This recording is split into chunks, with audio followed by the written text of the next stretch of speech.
जिसके मन में यह प्रश्न खड़ा हो गया कि मेरा धर्म क्या है,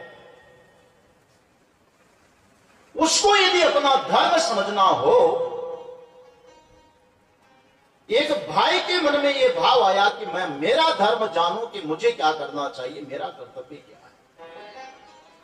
एक बहन के मन में विचार आया कि मेरा धर्म क्या है। एक पिता के मन में विचार आया कि मेरा धर्म क्या है। एक मां के मन में विचार आया कि मेरा धर्म क्या है। पति के मन में संकल्प उठा कि मेरा धर्म क्या है। पत्नी के मन में संकल्प आया कि मेरा धर्म क्या है। एक गुरु के मन में संकल्प आया कि मेरा धर्म क्या है। और शिष्य के मन में संकल्प आया कि मेरा धर्म क्या है। तो जिनके मन में यह प्रश्न खड़ा हुआ कि मेरा धर्म क्या है, उसको धर्म जानना हो तो ये गीता पढ़नी ही पड़ेगी, पढ़नी ही पड़ेगी। क्योंकि मम धर्म, मेरा जो धर्म है उसका विश्लेषण तो इस गीता में किया गया है। बात समझ में आई? जिसको धर्म की जरूरत है उसको गीता की जरूरत है। मम धर्म, मेरा धर्म। आओ थोड़ा और चले। मेरा जो धर्म है, वास्तव में सबका एक ऐसा कोई धर्म है जो पिता का भी हो, पुत्र का भी हो, पति का भी हो, पत्नी का भी हो, गुरु का भी हो, शिष्य का भी हो, धनी का भी हो, निर्धन का भी हो, मूर्ख का भी हो, शिक्षित का भी हो। सबका जो धर्म है जिसको करने से उसके जीवन की सफलता मिल जाए, ऐसा कोई एक धर्म है जो हिंदू का भी हो, मुस्लिम का भी हो, क्रिश्चियन का भी हो। ऐसा कोई एक धर्म है जिसको कर लिया तो जीवन सफल हो जाए। वो क्या हो सकता है आप सोच? हम जितने भी लोग बैठे हुए हैं, पूरे ब्रह्मांड के प्रतीक समझ लो, विश्व के प्रतीक है। हम सबका कोई एक ऐसा धर्म है, कर्तव्य है, धारण करने योग्य, जिसको कर लिया तो बस हमारी पूर्ति हो जाए। हमारी सबकी डिमांड क्या है, मांग क्या है हमारी? क्या मांग है? मांगे तो बहुत है महाराज, लिस्ट बनाना मुश्किल है। मगर जितने भी मांग है, उस मांग का आखिर हमारा उद्देश्य क्या है? किसी को पैसे की मांग है, तो किसी को गाड़ी की मांग है, तो किसी को कोठी बंगले की मांग है, किसी को साड़ी की मांग है, तो किसी को पैंट शर्ट की मांग है, किसी को रोटी की मांग है, तो किसी को एकादशी फलाहार की मांग है। अरे मांग तो है ना, डिमांड तो है, चाहना तो है। तो ये सारी जितनी मांग है आखिर किसके लिए? इसके लिए है कि जब हमारी मांग पूरी हो जाएगी ना, तो हम सुखी हो जाएंगे, प्रसन्न हो जाएंगे, दुख नहीं रहेगा, हम सुखी हो जाएंगे। अच्छा, सुखी होने की मांग हम लोगों की है कि नहीं? बोलो, है? सबकी है? ठीक है, सबकी सुखी होने की मांग है। सुखी रहे, सुख चाहिए सबको। कितना परसेंट चाहिए? 5, 10, 15, 20? कितना परसेंट सुख चाहिए? सबको 100% सुख की जरूरत है ना? बिल्कुल कायदे की बात है। ठीक है, 100% हमको सुख चाहिए। अब ये बताओ कि आपको 100% सुख मिल भी जाए तो 24 घंटे में कितने घंटे के लिए सुख चाहिए आपको? 10 से 1, 10 से 4, कितने समय के लिए सुख चाहिए? 24 घंटे के लिए। चलो 24 घंटे के लिए दे दें, और बाकी जो महीना बच गया, वर्ष बच गया, जीवन का समय बच गया, उसमें दुख दे दे तो चलेगा?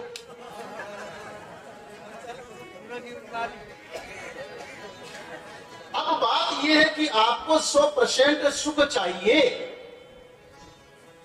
और ऐसा सुख चाहिए जो अखंडित सुख है, वो खंडित ना हो, अक्षुण्ण सुख हो, निरंतर बना रहे। ये हमारी सबकी मांग है कि नहीं बोलो? हमारी सदैव सुखी रहे, ये हमारी सबकी मांग है। बस इसी मांग को पूरी करने की एक कोई उपाय है, कोई साधन है, विधा है, तो श्रीमद् भगवत गीता है। ध्यान रखें, जिसको पूर्ण और अक्षुण्ण अखंडित सुख चाहिए, यही है मेरा धर्म। गीता में लिखा मम धर्म। अरे आपका जो कर्तव्य है उस परम सुख को प्राप्त करना, उस अखंड सुख को प्राप्त करना, यही तो आपका धर्म है। उस धर्म को पाने के लिए तो रात और दिन हम दौड़ रहे हैं, पर संसार में मिलता कहां है? झलक आती और चली जाती। थोड़ी सुख की लहर आई, दुख का पहाड़ आ जाता। वो अखंड सुख बना रहे, इसके लिए गीता पर विचार करने जा रहे हैं। तो गीता में आया है धर्म, और धर्म भी मम धर्म, मेरा धर्म। जिसको अक्षुण्ण और पूर्ण सुख चाहिए, उसका धर्म गीता में लिखा है। इसलिए आओ इसके पात्रों पर थोड़ा विचार करके अब चलेंगे, श्लोकों पर विचार करके। गीता का पहला श्लोक प्रारंभ करते हैं। धर्म क्षेत्रे कुरुक्षेत्रे समवेतायुयोत्सवः मामकाः पांडवाश्चैव किमा कुर्वत संजय। संजय को धृतराष्ट्र प्रश्न कर रहा है, अभी सुना था। श्लोक पर थोड़ा विचार करो। पूछने वाला है धृतराष्ट्र और बताने वाला है संजय। संजय की व्याख्या तो भी आपने सुनी, सम्यक जयशील व्यक्ति। पर पूछने वाले की व्याख्या अभी आपने नहीं सुनी पूरी। वो धृतराष्ट्र है, प्रश्न करने वाला धृतराष्ट्र है। इतिहास की दृष्टि से तो दुर्योधन आदि 100 पुत्रों के पिता का नाम धृतराष्ट्र है, आप सब जानते हैं। और उस धृतराष्ट्र का प्रश्न, मगर आखिर धृतराष्ट्र को धृतराष्ट्र क्यों कहा गया? ऐसा शब्द का प्रयोग ही उसके लिए क्यों हुआ? आज समाज में किसी का नाम धृतराष्ट्र रखते हैं क्या? संजय, संजय तो बहुत होते हैं, और अर्जुन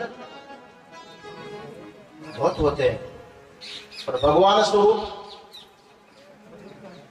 भगवान भी बहुत होते हैं। भगवान स्वरूप कम होंगे, पर भगवान तो होते, नाम के भगवान बहुत होंगे। पर धृतराष्ट्र कोई नाम रखता है? दुर्योधन कोई नहीं रखता। इसका अर्थ ठीक नहीं है। धृतम राष्ट्रम अन्यायेन येन सह धृतराष्ट्र। उस व्यक्ति का नाम धृतराष्ट्र है जो अन्याय के द्वारा दूसरे के अधिकारों को, राष्ट्र को, संपत्ति को, साधन को छीन लेवे, जबरन उस पर मालिकाना जता करके बैठ जाए, उसको धृतराष्ट्र बोलते हैं। इसलिए धृतराष्ट्र का अर्थ हुआ अन्याय पूर्वक दूसरे के अधिकार को छीनने वाला व्यक्ति। बुरा मत मानिए। अध्यात्म दृष्टि से विचार करेंगे तब समझ में आएगी कि कहीं हम लोगों में से तो नहीं बैठे हुए हैं। पहला जो अभी शब्द आया था धर्म शब्द, गीता का पहला शब्द पूरा आ रहा धर्म क्षेत्रे, धर्म भूमि। धर्म क्षेत्र का अर्थ हुआ धर्म भूमि, समस्त पद है। धर्मस्य क्षेत्र, धर्म क्षेत्र। धर्म शब्द का एक दूसरा अर्थ होता है, अभी तो कर्तव्य अर्थ आप लोगों ने सुना था। विष्णु सहस्त्र नाम का पाठ करेंगे, वहां भगवान के 1000 नाम में एक नाम आता धर्म शब्द। धर्मो धर्मविदुत्तमः, भगवान का नाम है धर्म, और धर्म को जानने वालों में श्रेष्ठतम धर्मविदुत्तमः, धर्मवेत्ताओं में उत्तम। भगवान का नाम है धर्म, ध्यान रखना, सीधा सीधा अर्थ, बहुत अच्छा अर्थ आएगा। और क्षेत्र का अर्थ होता है जो हमारे पीछे है, क्या है इधर, खेत है ना, खेत को बोलते हैं संस्कृत में क्षेत्र। धर्म से क्षेत्र, इसका अर्थ करो धर्म का खेत, और धर्म का मतलब भगवान, भगवान का खेत। कौन है ये धर्म का खेत? 13वां अध्याय जब सुनोगे तो वहां भगवान कहते हैं इदम शरीरम कौन्तेय क्षेत्रम इत्यभिधीयते। अर्जुन, ये जो हमारा शरीर है, इस शरीर को ही क्षेत्र कहा जाता है, इस शरीर को खेत बोलते हैं। खेत में हम क्या करते हैं? बीज डालेंगे, फसल पैदा करेंगे और उसका फल प्राप्त करेंगे, वही तो करते होता है।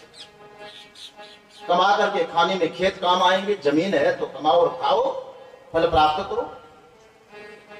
जैसे उस खेत में दाना डाला, बीज डाला और फिर फसल तैयार करके फल खाया, यह शरीर भी खेत है, क्षेत्र है। इस शरीर क्षेत्र में जो जो कर्म बीज हम लोग डाल रहे हैं, उस कर्म बीज का ही तो फल भोग रहे हैं। और भोग क्या रहे? ये ऐसा खेत है यहाँ कमाई बहुत होती है, जो भी बीज डालोगे बहुत बढ़ता है, बहुत वृद्धि होती है। कोई उपजाऊ भूमि होती है ना, अब उस उपजाऊ भूमि में आप कुछ भी फसल डालो, चाहे गेहूं बीज दो, बाजरी बीज दो, मूंगफली बीज दो, और चाहे नीम के बीज भी फेंक दोगे तो भी दरख्त जोरदार होंगे। धतूरे के बीज फेंको तो धतूरा भी हो सकता है। जमीन का धर्म है, उपजाऊ है, तो जो भी बीज डालोगे खरपतवार भी बहुत तेज होगी। भूमि उपजाऊ है। इसी प्रकार सज्जनों, ये मानव शरीर है या ऐसी उपजाऊ भूमि है, या जो जो भी कर्म बीज हम लोग डालते हैं उसका बहुत विस्तार होता है। इतना विस्तार है उस कर्म बीज का, जो फल तैयार होता है वो तो एक शरीर में इस खेत में रहे हैं, लेकिन इसका फल भोगने के लिए 84 लाख योनियों में जन्म लेना पड़ता है। इतना कर्म बीज का फल तैयार होता है, जिसमें अच्छे बीज भी बो रहे हैं, बुरे बीज भी बो रहे हैं लोग, और उनका फल भोगने के लिए ही 84 लाख योनियों में भटकना पड़ता है। इसलिए कर्म बीज इस शरीर में बोया जाता है। धर्म क्षेत्र है, कर्म क्षेत्र है, यहां कर्म करो। मगर एक बात भगवान कहते हैं, है तो खेत और तुम इस खेत के माली हो। माली, ध्यान रखना, आगे मत बढ़ना, क्या है? और एक अक्षर और जोड़ दो तो क्या हो जाएगा? हम इस खेत के माली है, मालिक नहीं है। मालिक कौन है? धर्म क्षेत्रे। ये खेत तो धर्म का है, भगवान का है। शरीर का मालिक तो भगवान है, इसलिए जब उसकी मर्जी होती है कब्जा कर लेता। देख लो, मालिक को धक्का मार के निकाल देता, भाग। और ऐसे नहीं छोड़ेगा तो एक्सीडेंट करा देगा, रोग बीमारी फैला देगा, अटैक करवा देगा। कहा तो मेरे खेत पर कब्जा करके बैठा है, निकल मालिक। मालिक तो मैं हूं। इस शरीर का मालिक है भगवान, इसलिए कहा है धर्म क्षेत्र है वो, भगवान का खेत। परंतु भगवान बड़े दयालु है सज्जनों। भगवान का और जीव का बड़ा संबंध है। सुहृदय सर्वभूतानां ज्ञात्वा माम शांति मृच। भगवान कहते हैं मैं तो सब प्राणियों का सुहृद हूं। सुहृद उसको बोलते हैं जो बिना स्वार्थ प्रेम करे, बिना स्वार्थ हित चिंतन करे, उसको सुहृद बोलते हैं। भगवान नारायण सुहृद है, इसलिए हमसे बिना स्वार्थ प्रेम करते हैं। माता पिता संतान से प्रेम करते हैं, निस्वार्थ करते हैं कि सस्वार्थ करते हैं? निस्वार्थ करते हैं। अपने आप को ही पूछ लो ना, सब बैठे हुए हैं, माँ भी बैठी, पिता भी बैठे। कुछ स्वार्थ होता है, कुछ स्वाभाविकता होती है। कुछ तो स्वार्थ है कि वंश चलाएगा, नाम कमाएगा, वार्धक्य में सेवा करेगा, परंपरा चलाएगा, मर जाएंगे तो संस्कार करेगा, तर्पण करेगा, वो स्वार्थ। भगवान करे ऐसा न हो, किसी का बालक ऐसा हो जो बालक अपंग है, लूला है, मंद बुद्धि है, न बोलता है न हलचल करता है, धड़कन चल रही है, खाने को दे दिया तो खा लिया, पीने को दे दिया तो पी लिया, पहनने को दिया तो पहना दिया, उसकी कोई अपनी मांग नहीं।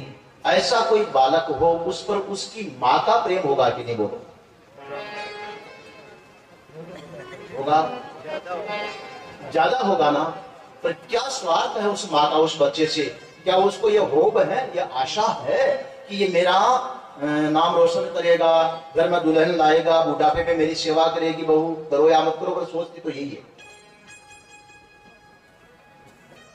क्या आशा की जा सकती है? फिर भी प्रेम है कि नहीं?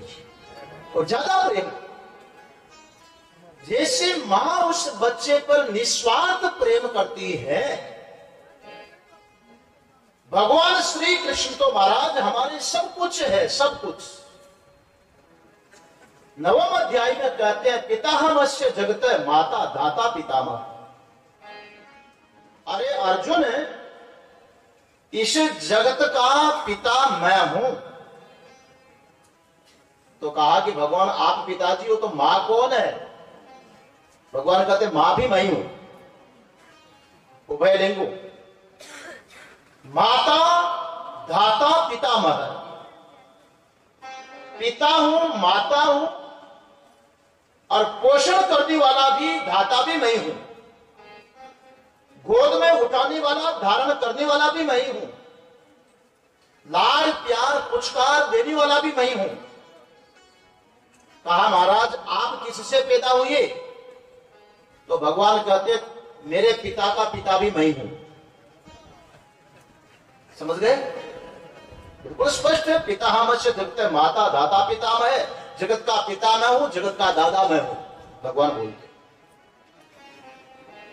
तो शिव जी वाली बात है। शादी हो रही थी तो शिव जी को पूछा कि बोलो अपना गोत्र पढ़ो, पिताजी का नाम बोलो। बोले विष्णु जी। कहा विष्णु जी के पिताजी का नाम बोलो, कम से कम 3 पीढ़ी का नाम आना चाहिए। तो विष्णु के पिता कौन है? तो शिव जी कहने लगे विष्णु का पिता शिव।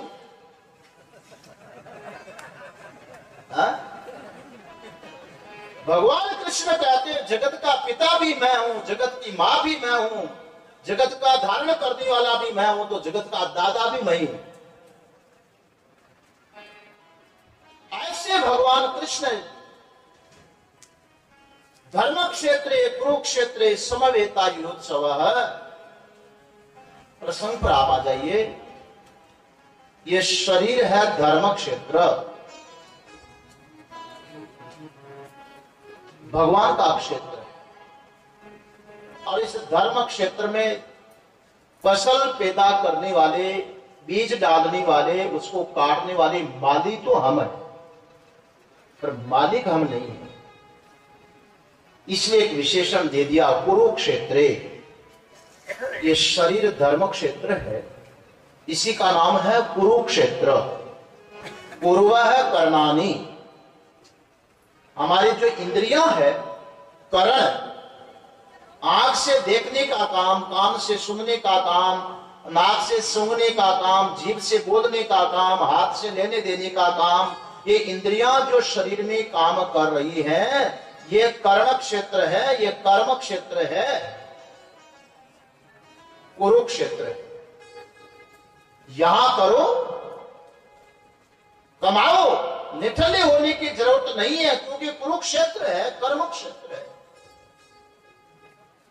मगर क्या कर्म करना है, कौन बढ़ करके कमाओगे? अब इस शरीर में आप पांडव बनकर के कमाओगे कि कौरव बनकर के कमाओगे, ये विचारणीय बात। खेत भगवान ने हमें दे दिया, कमाने का अधिकार भगवान ने हमें दे दिया, स्वतंत्रता दे दी, और कमाने का साधन कर्म औजार भी हमें दे दिए,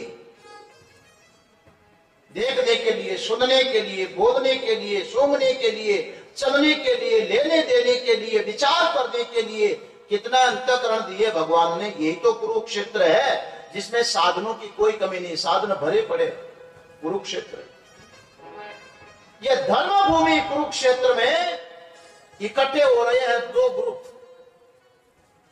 भगवत गीता का पहला श्लोक आप घर जाकर के पढ़ो तो एक कृपा करना, पहला श्लोक पढ़ने से पहले 16वां अध्याय जरूर पढ़ देना, गीता का 16वां अध्याय, तब फिर पढ़ने का अलग ही आनंद आएगा। वहां दो प्रकार की संपत्ति बताई गई, देवी संपत्ति, आसुरी संपत्ति। वृत्तियां हैं दो प्रकार की हमारी, उन्हीं वृत्तियों का वर्णन यहां पर प्रथम श्लोक में हो रहा है। ये जीव जो होता है वो दो वृत्तियों वाला होता है, दो को देख रहा है। धृतराष्ट्र है जीव, अन्याय पूर्वक राष्ट्र हरण कर लिया।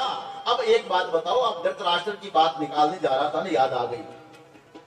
ये शरीर किसका है? किसका? अभी तो आपने सुना भगवान का है, इसलिए भगवान का है। बात बिल्कुल सच्ची है।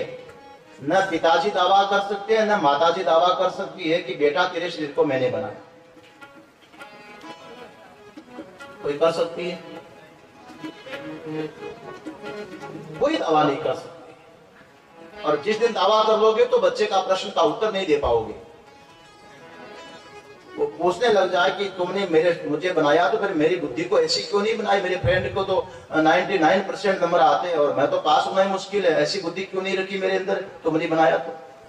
मेरा फ्रेंड तो इतना गोरा है, कामदेव को भी पीछे करते, मुझे काला कलूटा क्यों पैदा कर दिया? मेरे फ्रेंड के लंबे लंबे कान है, मेरे तो चूहे के जैसे उठे हुए कान क्यों लगा दिए तुमने? मेरे फ्रेंड की बत्तीसी देखो तो जैसे कोई अनार की कली, और मेरे दांत देखो तो कोई राक्षस के हाथी के दांत निकले हो, ऐसा क्यों बना दिया? तो माँ या पिता क्या जवाब देंगे? बोलो, कोई जवाब है? इसका अर्थ है कि धर्म क्षेत्र है, बनाने वाला भगवान ही है और भगवान ही का है, भगवान का शरीर है। मगर ईमानदारी से बताना, क्या हम भगवान का मान करके व्यवहार करते हैं?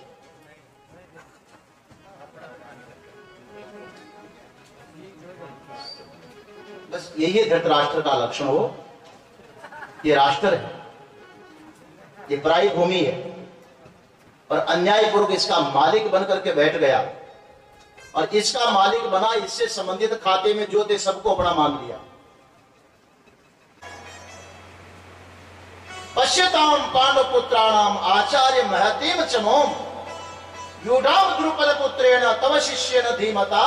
इस विशाल सेना को जो खड़ी की गई है व्यूहाकार में, एक युद्ध की संरचना में खड़ी की गई है, ये खड़ी करने वाला कौन है? गुरुजी, पता है तुमको? दुर्योधन बोल रहा, पता है किसने खड़ा किया है? युधाम द्रुपद पुत्रेण तव शिष्येन। ये दोनों शब्दों में बड़ा महत्व है। चापलूसी इसी का नाम है। आचार्य द्रोण के मन में विद्वेष की भावना पैदा करने के लिए दो शब्द कहा, द्रुपद पुत्रेण तव शिष्येण। गुरुजी, ये जो पांडवों की सेना खड़ी की है ना, पांडवों के छोकरों की, ये छोकरों ने खड़ी नहीं, ये सेना खड़ी की है वो द्रोण पुत्र धृष्टद्युम्न ने खड़ी की है। द्रोण के पुत्र धृष्टद्युम्न ने खड़ी की है और तव शिष्य ने आपका ही चेला है गुरुजी। देखो जिस थाली में खाया उसी में छेद कर रहा है। आपसे विद्या लेकर के आपका चेला आपको मरवाने के लिए देखो तैयारी की, देखो तो सही। ये विद्वेष भावना पैदा नहीं करना तो क्या बोले। आपसे पढ़ करके आपसे विद्या लेकर के आपको ही मारने के लिए ये सेना तैयार की है तब शिष्य है। और है किसका? अब आप तो बड़े भोले भाले हो गुरुजी, आप किसी को भी विद्या दे देते हो। आपने सोचा भी नहीं कि इसको ये विद्या देनी चाहिए कि नहीं। इसके शब्द बता रहे हैं। इसलिए द्रोण पुत्र का प्रयोग किया है। वो द्रोण है ना, द्रोणाचार्य, उसके चोगरे ने खड़ी की है। द्रुपद ने, द्रुपद के लड़के ने खड़ी की है। द्रोण को इसलिए बोल रहा दुर्योधन कि द्रुपद जो राजा था उसमें और द्रोणाचार्य में 36 का आंकड़ा था, अनबन थी। और जिसमें अनबन हो उसकी बात कहो तो और उसमें विद्वेष भावना पैदा होगी। घटना एक ऐसी हुई, महत्व की बात इसलिए बता देता हूं। आचार्य द्रोण और राजा द्रुपद जब छोटे छोटे विद्यार्थी जीवन में थे, द्रोण आचार्य नहीं थे और द्रुपद राजा नहीं थे। द्रुपद राजकुमार था और द्रोण एक ब्राह्मण बालक था। गुरुकुल में साथ साथ पढ़ते थे। पढ़ाई में द्रोण बड़े कुशल थे मगर द्रुपद भोट बुद्धि के थे, कुशाग्र बुद्धि नहीं थे। और जब गुरुजी पाठ पढ़ाते तो द्रोण तो बहुत जल्दी कैच कर देता जो भी पढ़ाया जाता, और द्रुपद की खोपड़ी में ना घुसे। तो पाठ पढ़ाने के बाद जब कमरे पर आ जाते तो दोनों साथ रहते थे। द्रोण अपने मित्र द्रुपद को समझाते थे कि आज गुरुजी ने ये पढ़ाया है तो अब समझ ले मेरे से। ये विद्या का एक नियम होता है। आप अभी गीता सुन रहे हो ना, इसका नियम यह है कि यहां से निकल करके भी ये विचार करो कि आज गीता में क्या सुना। एक दूसरे से विचार करो तो ये दृढ़ बनेगी बात। और बाहर निकलते ही शुरू हो जाएगी तेरी सास कैसी है, तेरी ननद कैसी है, तेरी जेठानी कैसी है, तेरी देवरानी कैसी है। तो ये ज्ञान तो यही रह जाएगा ना। वो नियम था कि द्रोण और द्रुपद दोनों ही बैठ करके पढ़ते। द्रोण उसको अच्छी तरह से समझाते द्रुपद को, इसीलिए आगे साथ में लेकर के चलते, बहुत अच्छे नंबरों से पास हो जाते। दोनों की मित्रता हो गई। तो एक दिन द्रुपद द्रोण को कहने लगा कि जब हम बड़े हो जाएंगे ना तो तुम तो विद्वान पंडित निकलोगे और मैं एक चक्रवर्ती सम्राट द्रुपद का पुत्र राजा बनूंगा, कि द्रुपद राजा बनूंगा मैं स्वयं। तो एक काम करेंगे, मैं आधा राज्य तुमको दे दूंगा पंडित जी और आधा राज्य में मेरा काम चला दूंगा, क्योंकि हमारी मैत्री है और मिलजुल करके दोनों रहेंगे। वो द्रुपद ने द्रोण को उस समय बोला जब पढ़ते थे। द्रोण कहने लगे कि रहने दो, समय बताएगा तुम क्या दोगे जो तुम। बोले नहीं नहीं, मैं तुम्हारा मित्र हूं, दिल दे सकता हूं तुम्हें, आधा राज्य क्या चीज है। लेकिन महाराज बुद्धिमान व्यक्ति समझता है कि समय पर क्या होता है। जब पढ़ाई लिखाई पूरी हुई, समावर्तन संस्कार हुआ, जाने लगे तो द्रुपद ने द्रोण को कहा, द्रोण तुम भी चलो हमारे वहीं, अब मेरा राज्याभिषेक होगा और उसके बाद आधा राज्य में तुम्हें दे दूंगा। द्रोण कहने लगे द्रुपद दो अग्नि एक जगह नहीं रह सकती। मैं भी आग और तू भी आग, मेरे मुंह में आग है, तेरी भुजाओं में आग है। तू क्षत्रिय है, मैं ब्राह्मण हूं।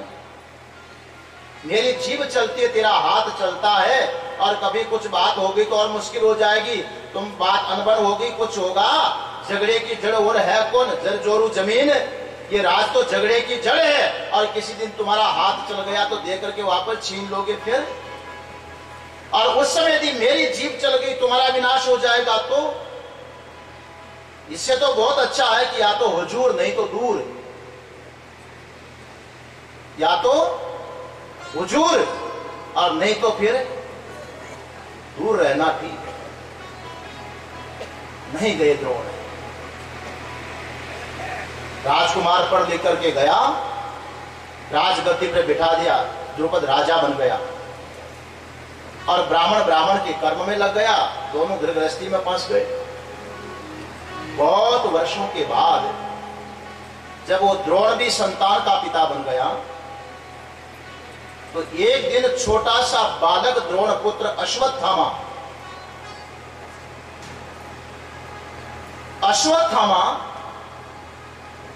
दूध के लिए रोने लगा, मैं दूध पीऊंगा।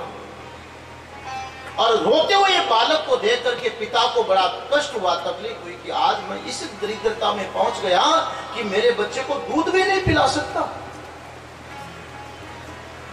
तो वो बात याद आई कि मेरे मित्र ने, द्रुपद ने कहा था कि मैं तो आधा राज तुम्हें दे दूंगा, तो चलो उनसे ही कुछ मित्र से कहते हैं।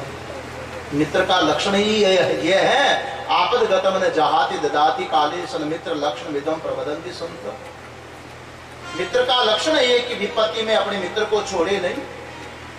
इसलिए आज वो द्रोण द्रुपद के राज में गए, और द्वार पर खड़े हुए तो देखा द्वारपाल खड़ा, भीतर प्रवेश न कर दे।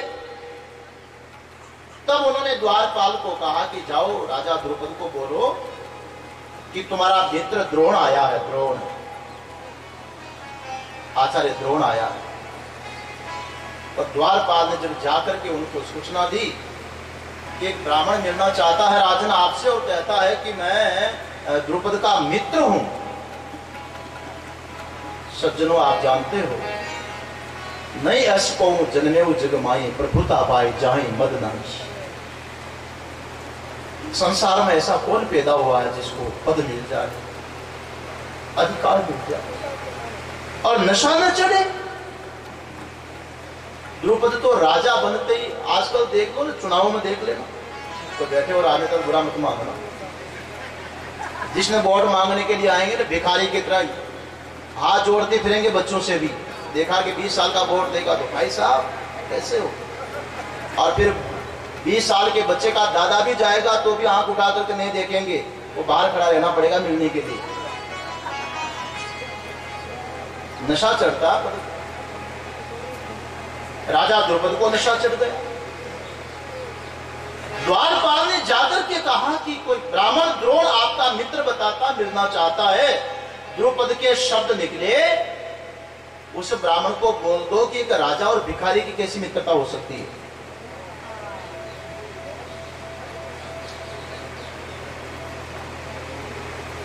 राजा और भिखारी की मित्रता, उसको पूछ लो, कुछ मांगने के लिए आया तो उसको दे दो, उसकी हमारी मित्रता कैसी हो सकती। द्वारपाल ने जाकर के जब बताया तो द्रोण को भी बड़ा कष्ट हुआ। जो व्यक्ति आधा राज देने की बात करता था, आज उससे मिलना मुश्किल। ऐसे व्यक्ति से इस ब्राह्मण को भी नहीं मिलना, ये भी आ गए, वापस लो। समय आया, लेकिन वो बात द्रोण को चुभ गई। और आप जानते हो, नशा जो होता है वो तो नाश के लिए ही होता है। नियम है, किसी भी तरह का नशा चढ़ जाए, धन का हो, पद का हो, विद्या का हो, किसी भी तरह का नशा हो, तो आके समझ लो कि जिसको नशा चढ़ गया उसका नाश होगा। द्रोण को चुप गई बात, मौका देखने लगे कि उसको तो शिक्षा देनी पड़ेगी। आखिर तो प्रारंभिक मित्र रहा हूं तो मैं तो उसका भला सोचूंगा, मगर दशा जब तक नहीं उतरेगा उसकी भलाई को भी नहीं समझ पाएगा। इसलिए भर्तृहरि ने मित्र के लक्षणों में बहुत अच्छी बात लिखी है। मित्र का लक्षण क्या है? मित्र का लक्षण है गुह्यम निगूहति गुणान प्रकटीकरोति। जो कोई गोपनीय बात उसको छुपा ले, मगर मित्र का कर्तव्य बनता है योजयते हिताय, उस मित्र की हित की योजना बनाए।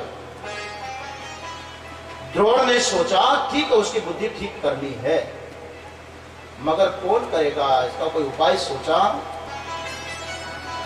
एक दिन आचार्य द्रोण पितामह भीष्म से मिलने के लिए गए। द्रुपद और द्रोण एक ही गुरु के आश्रम में पढ़े तो गुरु भाई हो गए ना। भीष्म और द्रोण भी एक ही परंपरा में परशुराम जी से पढ़े, समान काल में नहीं पढ़े परंतु परंपरा एक ही थी, वो भी गुरु भाई थे। परंतु आप जानते हैं जब दूध से कोई मुंह जल जाए तो छाछ को भी बच्चा फूंक लगा करके पिएगा। एक मित्र से धोखा हो गया है, हो सकता है भीष्म को भी नशा चढ़ा हो, तो द्रोण विचार करने लगे मैं सीधा नहीं मिलूंगा, कोई न कोई माध्यम बनाऊंगा, किसी के थ्रू मिलूंगा। एक दिन मिलने के लिए द्रोण गए, देखा आंगन में कुछ बच्चे लोग खेल रहे थे। बच्चे यही थे कौरव और पांडव खेल रहे थे। खेलते खेलते बच्चों ने गेंद फेंकी और पास में कोई कुआं था, वो गेंद कुएं में जा गिरी। उसी समय द्रोण भी कुएं के पारे पर पानी पीने के लिए गए तो बैठे हुए थे। सारे बच्चे आकर के कुएं में देखने लगे, गेंद तैर रही है पर कुएं से निकाले कैसे? द्रोण कहने लगे बेटा बच्चों तुम्हारी गेंद मैं निकाल दूं? बच्चों ने कहा पंडित जी तुम कैसे निकालोगे? बोले तुमको गेंद चाहिए? बोले हाँ पंडित जी आप निकाल दो, हमारी गेंद गिर गई। कैसे निकालोगे? बोले मैं निकाल दूंगा। अब आचार्य द्रोण ने तर्कसमय से बाण निकाला, धनुष पर चढ़ाया, गेंद के ऊपर ऐसा बाण मारा कि सीधे बाण गेंद में जाकर के फंस गया। फिर बाण निकाला और दूसरा बाण छोड़ा तो जो पहले वाला बाण था उसके ऊपर के हिस्से में जाकर के फंस गया। फिर बाण निकाला, फिर मारा, ऊपर वाले हिस्से में फंस गया। जैसे वो संकल बनाते हैं ना, बाण से बाण की संकल बना दी और गेंद फंस गई नीचे, खींच करके गेंद को बाहर निकाल दिया। बच्चे भी दंग रह गए इस चमत्कार को देखकर, कितनी सावधानी हो। और बच्चे जब खेल करके वापस घर लौटे तो पितामह भीष्म को कहा दादा आज तो हमने एक ऐसे पंडित जी देखे, हमारी गेंद कुएं में गिर गई थी और बाण पर बाण छोड़ करके गेंद को बाहर निकाल दिया। कितने कुशल। पितामह भीष्म तो समझ गए कि कोई साधारण व्यक्ति नहीं है, जिनकी बड़ी कीर्ति और बड़ा यश वो द्रोण ही हो सकते हैं। तो पुरुषों को भेजा और बड़े सम्मान के साथ में द्रोणाचार्य को पितामह भीष्म ने बुलाया, बड़ा आदर किया, बड़ा सम्मान किया। हीरे की परख जौहरी को होती है, दोनों ही मान है। भीष्म ने द्रोण को सम्मान दिया और फिर कहा कि आप पधारे हैं, ये दोनों जो पक्ष बच्चे हैं कौरव और पांडव, हमारे कुरुवंशी बच्चे, आप ये काम करो, ये ऐसी धनुष विद्या इन बच्चों को सिखाइए, आप इनके गुरु बने। तब आचार्य द्रोण उन बच्चों को धनुष विद्या सिखाई। बड़ी प्रसिद्धि है। वो चिड़िया की आंख पर अर्जुन ने बाण मारा था, आपको सबको कथा मालूम है, आगे नहीं बढ़ पाएंगे इसलिए वो कथा नहीं उठाएंगे। ऐसे कुशाग्र विद्यार्थी तैयार हुए और जब धनुष विद्या पूर्ण प्रदान कर दी, समावर्तन संस्कार हुआ। तो समावर्तन संस्कार के समय गुरु दक्षिणा देने का विधान है। जब विद्या प्राप्त कर ली तो शिष्य का कर्तव्य बनता कि गुरु को दक्षिणा देवे, और उसमें महत्व की दक्षिणा वो होती है जो गुरु जी की पसंद से हो। तो फिर कहना ही क्या। आप लोग दोगे कि नहीं, बोलो कि ऐसे गला फाड़ रहे हैं हम लोग, दोगे ईमानदारी से? मेरी पसंद की क्या आपकी पसंद की दो? किसकी पसंद को? मेरी पसंद कहूं और मैं कह दो कन्हैया को सन्यासी बना दो तो पहले पूछ लेना। ज्यादा अच्छा है कि आप मेरी पसंद की बजाय अपनी पसंद रख लो। और यदि मेरी पसंद देना चाहते हो तब तो फिर भलाई हो जाएगी, गुरु जी की पूरी प्रसन्नता ही काम आ जाएगी। न कन्हैया को मांगूंगा, न जयदीप को मांगूंगा, और न कल्याण साय जी को मांगूंगा। तीनों पीढ़ियां यही रहेगी।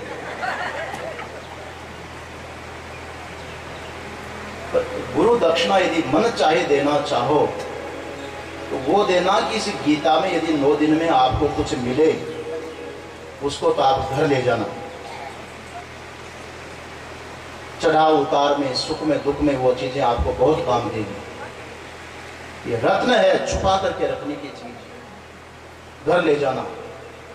मगर यदि आपके यहां कोई बेकार चीज पड़ी हो अंदर में, सड़ी हुई चीज, खराब चीज, जिससे न तो उसको पत्नी चाहती है, न उसको पति चाहता, न पिता चाहता, न पुत्र चाहता है, न सास चाहती है, न बहू चाहती है, जिसको कोई नहीं चाहता, आपके अंदर पड़ी हुई है।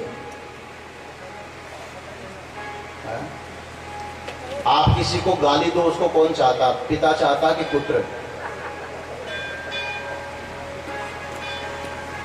किसी की निंदा करो तो कौन चाहता है उसको? सास चाहेगी कि बहू? ऐसी चीजें कुछ पड़ी हो अंदर तो आप कृपा करना 25 तारीख को इस मंच पर भागवत जी के, गीता जी के ऊपर जरूर चढ़ा देना, काम आएगी। आपके यहां से तो गंदगी निकल जाएगी ना। हरिद्वार जाएंगे तो वहां चढ़ा देंगे, भगवती गंगा की शरण में डाल देंगे, वहां सब चलता है, सागर में जा मिलेगी।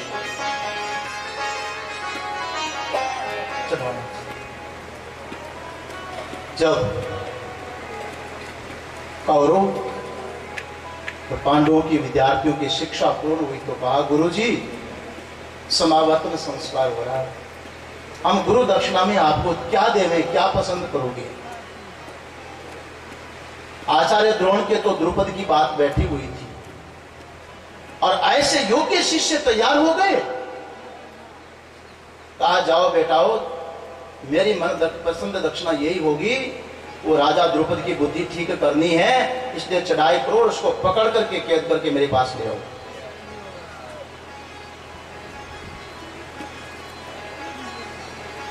गुरु के पक्के चेले निकले, द्रुपद पर चढ़ाई कर दी। आखिर द्रुपद को पकड़ करके द्रोण के सामने खड़ा कर दिया, गुरु जी ये आपकी गुरु दक्षिणा। और जब द्रोणाचार्य ने राजा द्रुपद को देखा,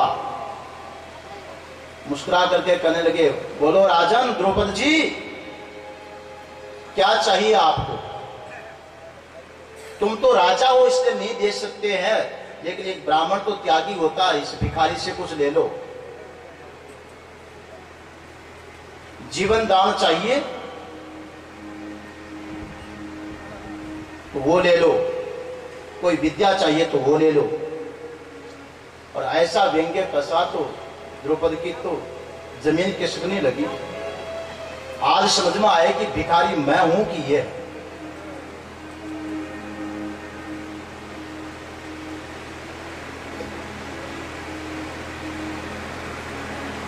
तो द्रुपद द्रोण के चरणों में गिर जाता है और पांडव पुत्रों की कुशाग्रता और युद्ध कौशल को देख करके प्रायश्चित के रूप में अपनी पुत्री का विवाह उन बच्चों के साथ में किया। द्रौपदी के पिता का नाम है द्रुपद। इसीलिए वो जो घटना थी ना, दुर्योधन द्रोणाचार्य को याद दिला रहा है, पश्यताम पांडुपुत्राणाम आचार्य महतिम चमुम युडाम द्रुपद पुत्रेण। वो जो द्रुपद है जिसने आपके साथ ऐसा किया, आपका तिरस्कार किया, आज उसी का छोकरा भी आपसे विद्या लेकर के आपके सामने सेना खड़ी कर दी है। अब आप सोच लो वो किस लायक है कि विद्वेष की भावना पैदा नहीं करना, तो और क्या बोलो। सोए हुए सांप को जगाना तो है, जमीन में गड़े हुए जहर को निकाल करके पिलाना है। गई हुई घटना तो याद दिला रहा है कि वो द्रुपद है जिसके छोकरे ने एक सेना खड़ी की है। अब आप देख लो,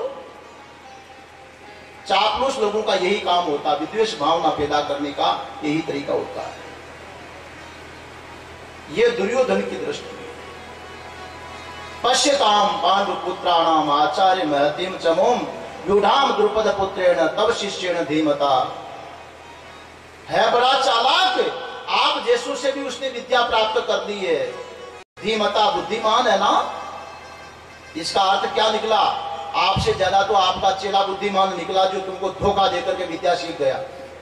गुरुजी तुम्हारे में क्या कुशलता है, इसका अर्थ यही हुआ। अब बताओ कैसा दुर्योधन है? दुर्योधन इसी का नाम। इसलिए 16वां अध्याय की बात कह रहा था मैं। दंभो दर्पोभिमानश्च क्रोध पारुष्यमेव च। ये असुरों के लक्षण है, दुर्योधन जैसों के लक्षण है। दंभ, दर्प, अभिमान, क्रोध, कठोर वाणी। ये जान निकलने लगे तो समझ जाना हम पांडव पक्ष को छोड़ करके कौरव पक्ष में सम्मिलित हो गए हैं। हम धृतराष्ट्र के पुत्र बन गए हैं, पांडु के पुत्र नहीं। जब हमारे मन में विद्वेष की भावना जगने लगे, हमारे भीतर में दंभ आने लगे, ईर्ष्या आने लगे, हमारी वाणी कठोर होने लगे, तब समझ जाना कि पूर्व वंश में पैदा होकर के भी मैं पांडव पक्ष में नहीं, हम कौरव वंश में चले गए। धृतराष्ट्र के पुत्रों में हमारी गिनती हो रही है। इसलिए मैं निवेदन कर रहा था कि केवल इतिहास मत समझना, हो सकता कौरव भी हमारे भीतर में बैठे हुए हो और पांडव भी कहीं यहीं छुपे हुए हो। हाँ, पांडव तो छुप करके रह रहे बेचारे, वनवास भोग रहे। ज्यादा शासन किसका, चल किसकी रही है। इसलिए गीता जो शास्त्र है ये इतिहास मात्र नहीं है, इतिहास का अंग मात्र नहीं है। ये तो हमारे जीवन को पलटने के लिए महान ग्रंथ है। ये दुर्योधन की दृष्टि। जब दुर्योधन ने विद्वेष की भावना पैदा करके और कहा कि देखो हमारे पक्ष में बड़े बड़े योद्धा हैं, और उसमें भी फिर कहने लगा भवान भीष्मश्च कर्णश्च कृपश्च समितिंजय अश्वत्थामा विकर्णश्च सोमदत्ति तथैव च अन्यच बहु शूरा मदर्थे त्यक्त जीविता। देखो दुर्योधन किसका नाम है। वो कहता हमारे पक्ष में प्रधान जो है ना, सबसे पहले तो आप हो, चापलूसी इसी का नाम है। और फिर भीष्म और कर्ण है। जैसे शरीर में आत्मा, प्राण और इंद्रियों का महत्व होता है, ऐसे ही हमारे युद्ध पक्ष में भी, हमारे सैन्य पक्ष में भी आप तीनों का महत्व है। दुर्योधन बोलता है। भगवान द्रोण को कहता आप तो आत्मा हो हमारे पक्ष की, भीष्म ये प्राण है, और कर्ण है वो इंद्रियां हैं। बड़ा महत्व है। और मैं देख रहा हूं उधर की बात सुनो गुरुजी। और हमारे पक्ष में जितने भी है मदर्थे त्यक्त जीविता, चाहे आप हो, चाहे भीष्म हो, चाहे कर्ण हो, कृपाचार्य हो, अश्वत्थामा हो, विकर्ण हो, सोमदत्ति हो, और भी बहुत सारे वीर हो। महाभारत का इतिहास नहीं सुना रहे, लेकिन ये सारे के सारे सूरवीर योद्धा मदर्थे त्यक्त जीविता। दुर्योधन की भाषा पर ध्यान देना। दुर्योधन कहता है कि ये मेरे लिए सब प्राणों को त्यागे हुए हैं। इसका मतलब मेरे लिए मरना भी पड़ेगा तो ये मर जाएंगे मेरे लिए, ये सब मेरे लिए है। दुर्योधन की दृष्टि है। और आगे अर्जुन की दृष्टि देखना आप, जब भगवान कृष्ण कहते हैं कि अर्जुन ये कुरुवंशियों को तू देख,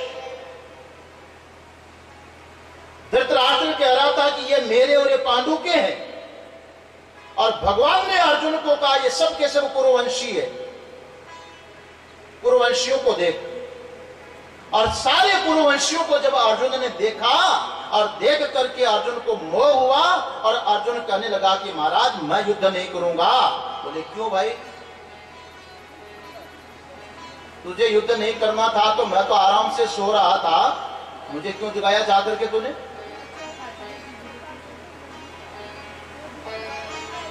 भगवान को बुला करके कौन बुलाया था? अर्जुन। सहायता लेने के लिए दुर्योधन भी गया, अर्जुन भी गया,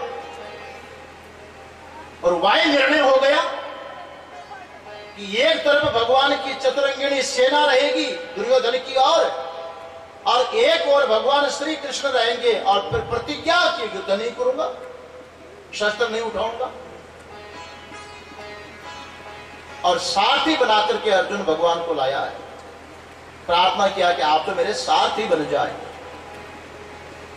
उससे अर्जुन को जब मोह हुआ, अर्जुन के शब्दों को भी देखो और दुर्योधन के शब्दों को भी आप देखो। अर्जुन वहां कहता ऐशाम अर्थे कांक्षितम नो राज्यम भोगा सुखानि च ते में वस्तिता युद्धे प्राणास त्यक्त्वा धनानि च। बिल्कुल ऐसे शब्द है, लेकिन भाव बिल्कुल विपरीत है। अर्जुन भगवान को कहता कि भगवान ये जो युद्ध करने के लिए आपको बुलाया, मैं भी तैयार हुआ। मैंने कहा कि दुर्योधन के जो साथी हैं, इनका साथ देने वाले हैं, धृतराष्ट्र हैं, अन्याय करने वाले हैं, इनको मैं जरा अच्छी तरह से देख लूं, ये मैंने ही कहा। पर बात ये तो और हो गई भगवान, मैं क्या करूं? मैं युद्ध जो करना चाह रहा था ना, ये शाम अर्थे में जिनके लिए युद्ध करना चाह रहा था, जिनके लिए मान इन्हीं लोगों के लिए, मेरे सुख के लिए युद्ध नहीं। येषाम अर्थे कांक्षितम नो राज्यम भोगा सुखानि च। और जो राज चाहिए, भोग चाहिए, सुख चाहिए, ये सब मैं मेरे लिए नहीं मांग रहा हूं। मैं तो कैसे भी रह लूंगा, मैं तो इनके लिए चाह रहा हूं कि न्याय से इनका अधिकार सबको मिले, आधा राज्य ये भोगे, आधा ये भोगे, मैं सब इनके लिए कर रहा हूं, मेरे लिए जरूरत नहीं है। येषाम अर्थे इनके लिए कर रहा हूं। और जिन लोगों के लिए ये मैं सब करने जा रहा हूं, यही प्राण और धन को त्याग करके, जीवन की आशा को भी छोड़ करके और युद्ध में मर मिटने के लिए खड़े हैं, और युद्ध में सब मर जाएंगे, मारे जाएंगे। तो मैं जिनके लिए कर रहा हूं उसका क्या अर्थ निकलेगा? इसलिए मैं युद्ध नहीं करूंगा। कैसी दृष्टि है अर्जुन की? यह दृष्टि नहीं कि मेरे लिए कर रहा हूं।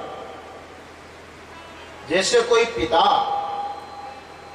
संतान के लिए धन कमा रहा हो, और संतान कहे कि हमको तो इंडिया में रहना ही नहीं है, तो अमेरिका जाकर के रहेंगे, कभी वापस नहीं आएंगे, और बुढ़े बुढ़ी तुम यहीं मरना किसी वृद्धाश्रम में, वहां मत जाना। तब बुढ़ा बाप के मुंह से क्या निकलेगा? अरे सारी जिंदगी जिनके लिए मैंने किया, आज ये तो देश छोड़ करके जाने को तैयार है, शक्ल दिखाने को तैयार नहीं है, तो मैं किसके लिए करूं? आखिर उसको समझ आएगी कि नहीं? ऐसे अर्जुन कहने लगा कि जिनके लिए युद्ध कर रहा हूं वो सब तो मरने को तैयार हो रहे हैं, तो ये भोग किसके काम में आएंगे? राज्य किसके काम में आएगा? ये सुविधाएं किसको काम में आएगी? मैं क्यों करूं? मैं तो इनके लिए कर रहा हूं। और दुर्योधन क्या कहता है? मदर्थे त्यक्त जीविता। ये सब जो है ना, मरने के लिए मेरे लिए है, मेरे लिए मरना भी पड़े तो मर जाएंगे, लेकिन मुझे जीवित रखे, मेरे लिए। कितना अंतर आया दृष्टि में आप देखो। और जहां ये भावना बन जाएगी, सज्जनों माताओं ध्यान रखो, जिस दिन घर परिवार में भी आपके ये भावना बन गई किसी भी वस्तु, किसी भी स्थान, किसी अधिकार के लिए, ये मेरे लिए है, ये मेरे लिए, ये मेरे लिए है, समझ जाना आप दुर्योधन बन गए हैं। और अब आपका जो समता है उसका कब अंत हो जाए उसका कोई भरोसा नहीं। एक शेठ जी थे, सवेरे सवेरे महल के दरवाजे पर डोली पर बैठे हुए थे, सीढ़ियों के पास। एक कोई सुंदर स्त्री आभूषण पहने चमचमार करती हुई रूपवती शेठ जी के भवन के अंदर से निकल करके जाने लगी।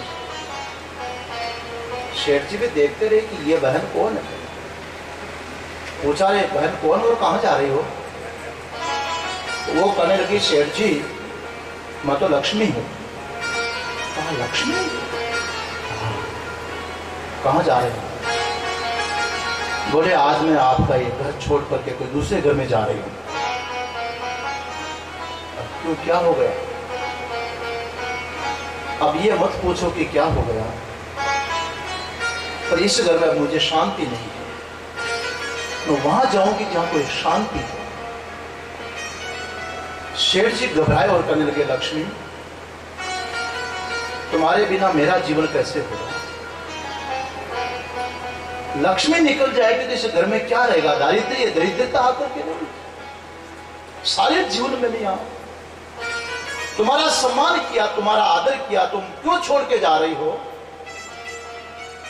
तो लक्ष्मी कहने लगी, शेठ जी तुमने मेरा सम्मान किया इसलिए मैं इतने वर्षों तुम्हारे घर में रह गई, पर तुम्हारे पीछे वाले सम्मान नहीं कर पाते, और जिस घर में आदर सत्कार न हो तो वहां रहना ठीक नहीं।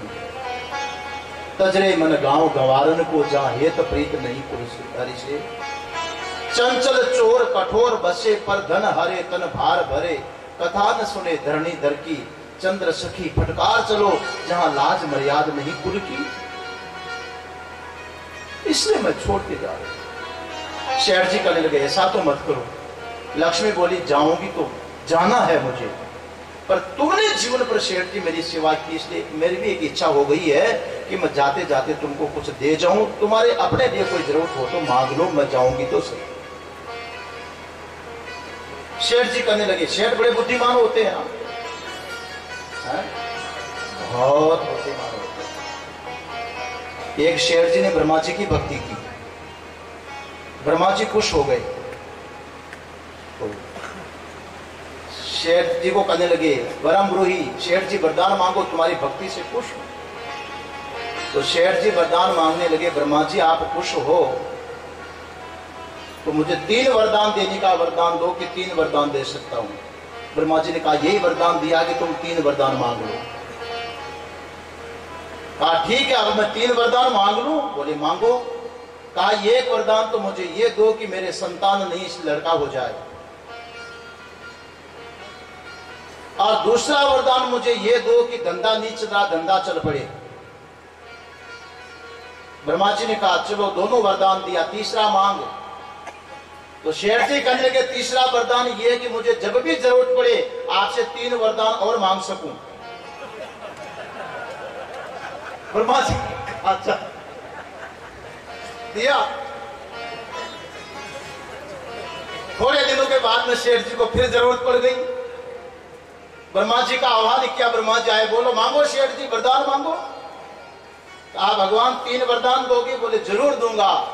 कहा, एक वरदान तो ये दो कि मकान बहुत जीर्ण शीर्ण हो गया, आलीशान कोठी बन जाए, वरदान दो। कहा, चलो वरदान दिया। दूसरा वरदान ये कि चुनाव में खड़ा होना चाहता हूं, जीत मिल जाए। कहा, चलो जीत मिल जाएगी, मांगो तीसरा वरदान। बोले, तीसरा वरदान ये कि फिर जरूरत पड़े तब 3 वरदान मांग सकूं।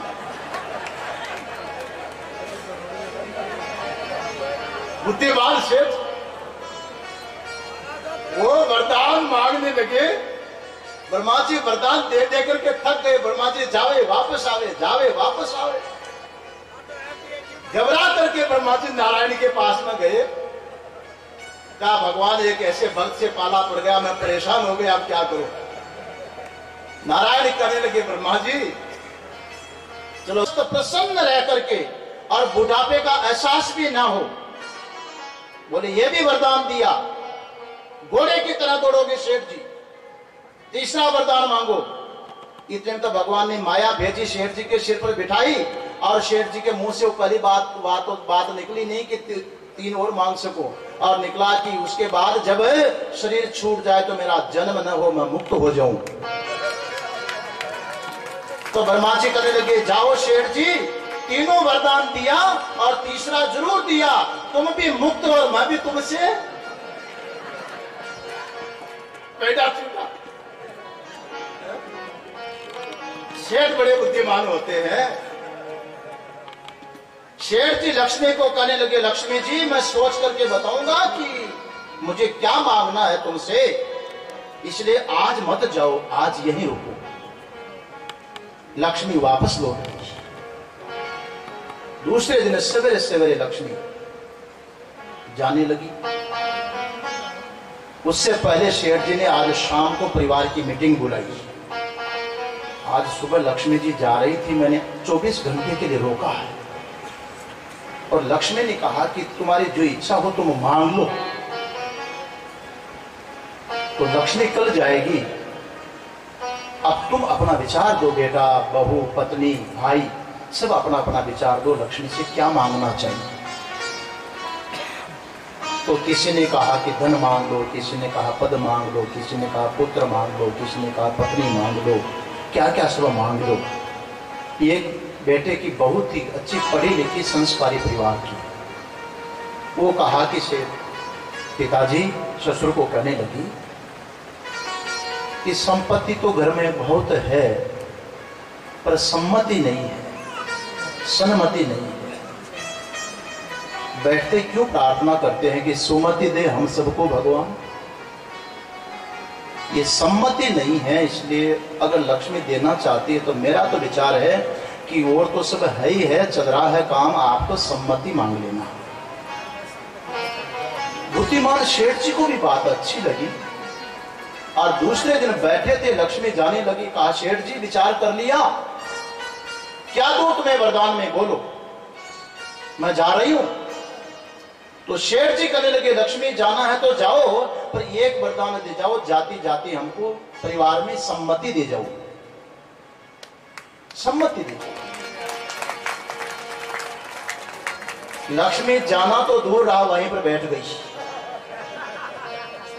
कहा अब तो मैं चल भी नहीं सकती। बोले क्या हो गया। कहा सम्मति को छोड़कर फिर मैं कुमति में कहां जाऊंगी। जहां सम्मति ता संपत्ति नाना और जहां कुमति तहां विपत निदान। सम्मति है तो वहां सब कुछ है, वही चाहिए सम्मति, अच्छी बुद्धि। इसलिए सज्जनों देखो दुर्योधन की दृष्टि और अर्जुन की दृष्टि में कितना बड़ा अंतर। जिस दिन आपके मन में यह आ जाएगा कि ये मेरे लिए, ये मेरे लिए, ये मेरे लिए, लक्ष्मी अपना रास्ता ढूंढना शुरू कर देगी।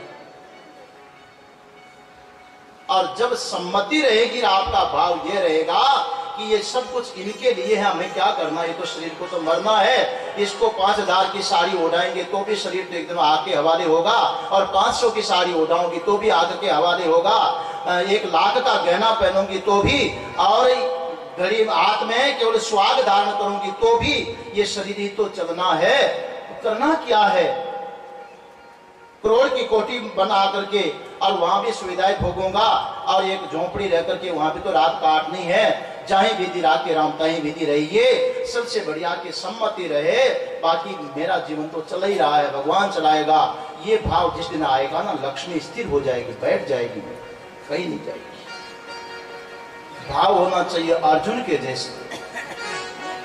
येषाम् अर्थे कांक्षितम् नो राज्यम भोगा। ये राज्य भोग सुख इनके लिए चाहिए, मेरे लिए कोई जरूरत नहीं है, मैं इनके लिए कर रही हूं। सत्यों का यही होता है। आप देखना भागवत में जब उत्तरा के ऊपर अश्वत्थामा ने ब्रह्मास्त्र की आग छोड़ी, वो उत्तरा भगवान कृष्ण को पुकारने लगी और कहने लगी भगवान मैं भले ही जल करके राख की ढेर हो जाऊं, उसकी मुझे चिंता नहीं है, बस चिंता है कि मेरे स्वामी का जो बीज पड़ा हुआ है गर्भ में वो सुरक्षित बच जाए, इतनी कृपा करना। कितना त्याग, कितना समर्पण, कितनी भक्ति।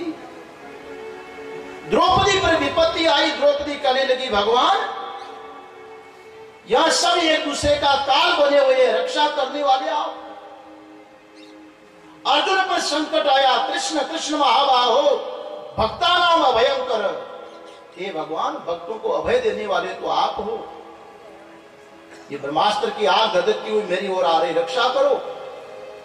भगवान को सामने रख करके जब व्यवहार शुरू होगा, अर्जुन के सामने भगवान श्री कृष्ण, इसलिए अर्जुन की दृष्टि में और दुर्योधन की दृष्टि में बहुत बड़ा अंतर है। ये दृष्टि सुधारने की जरूरत है। दोनों सेना आमने सामने खड़ी हुई, तब अर्जुन भगवान श्री कृष्ण को कहने लगा, भगवान सेनयोर उभयोर मध्य रथम स्थाप्य में च्युता, आप दोनों सेनाओं के बीच में मेरे रथ को खड़ा करो। यहां एक और जानने की बात आई, छोटी सी बात। देखो, अर्जुन ने भगवान को गीता में बहुत शब्दों से संबोधित किया। ऋषिकेशम, भगवान को बोला ऋषिकेश।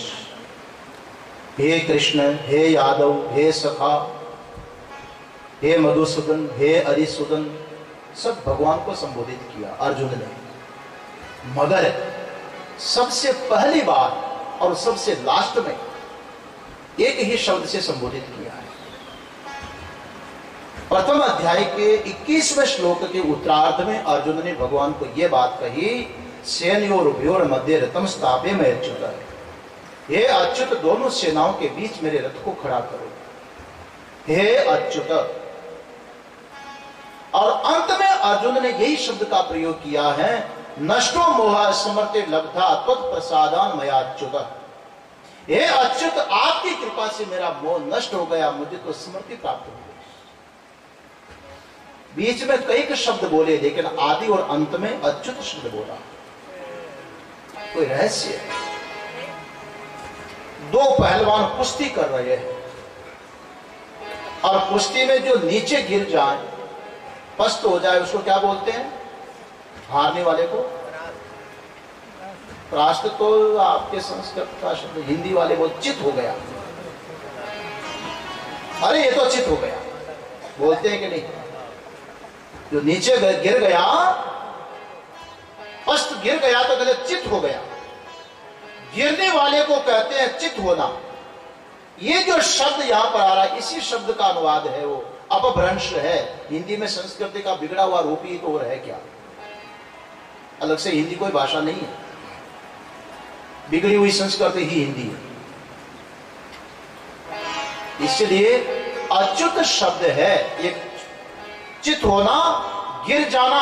अच्युत का अर्थ होता जो कभी चित न हो, कभी पस्त न हो, कभी परास्त न हो, कभी गिरे नहीं, वो है अच्युत। और जो अपनी स्थिति से डाउन हो जाए, गिर जाए, वो है चित।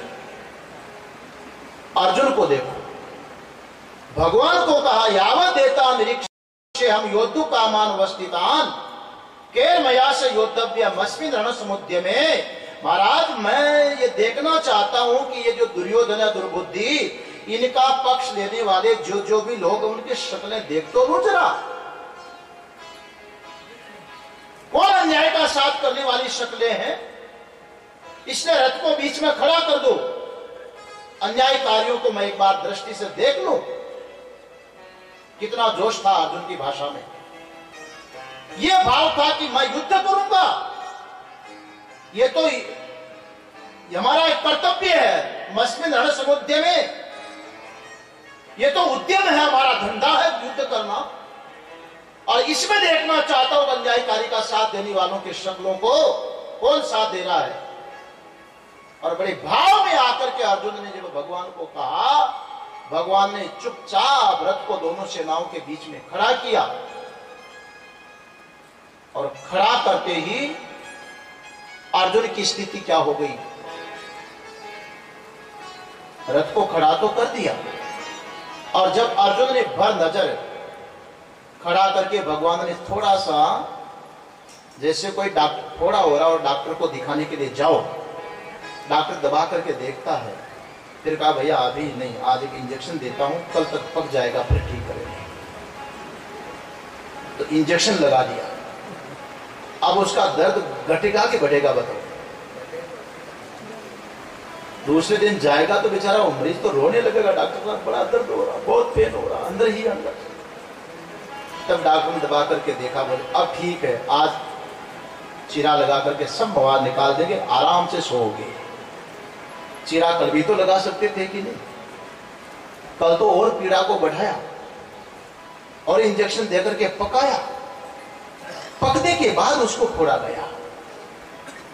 ऐसे भगवान तो ये चाहते थे कि अर्जुन का मोह पक जाए, जो रोग है बीमारी वो पक जाए, और फिर चीरा लगाऊंगा तो अर्जुन सर्वथा सुखी हो जाएगा।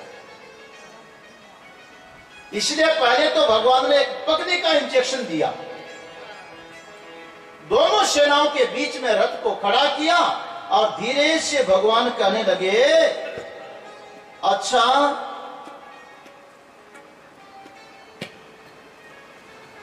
उवाच पार्थ पश्येतान समवेतान कुरुनीति। हे अर्जुन, पार्थ, पार्थ शब्द के दो अर्थ है। पार्थ माने प माने परमेश्वर, अर्थ माने प्रयोजन। तुम परमार्थदर्शी हो, परमेश्वरदर्शी हो, तुम बहुत अच्छे उद्देश्य के व्यक्ति हो, प्रथा के पुत्र भी हो, ये बात भी ठीक है। इसलिए मैं यह कहता हूं कि पश्येताम कुरून, इन कुरुवंशियों को तू देख। भगवान चाहते तो यह कहते ना कि धार्तराष्ट्रों को देख, पश्येताम धार्तराष्ट्रान, छंद भी नहीं बिगड़ता, और बोल देते कि जिन धार्तराष्ट्रों की तूने बात किया उन धार्तराष्ट्रों को देख ले। भगवान ऐसा नहीं बोले, भगवान कहते कुरून पश्य, कुरुवंशियों को देख। और जब कुरुवंशियों को देखा तो पांडवों को भी देखना पड़ा। कुरुवंशी तो दोनों ही है, और जब सब तरफ देखा तो कुरुवंशी ही कुरुवंशी दिखाई पड़े। इतने में अर्जुन का जोश तो खत्म हो गया और होश में फंस गया। अपने होश में हुआ तो बेहोश, और उसको भी होश समझ रहा है, और एक मोह जागृत हो गया। ऐसा मोह जागृत हुआ जिस मोह को कल हम लोग 10 बजे यहां पर देखेंगे। कल आगे बढ़ेंगे, घड़ी इनकार कर रही है।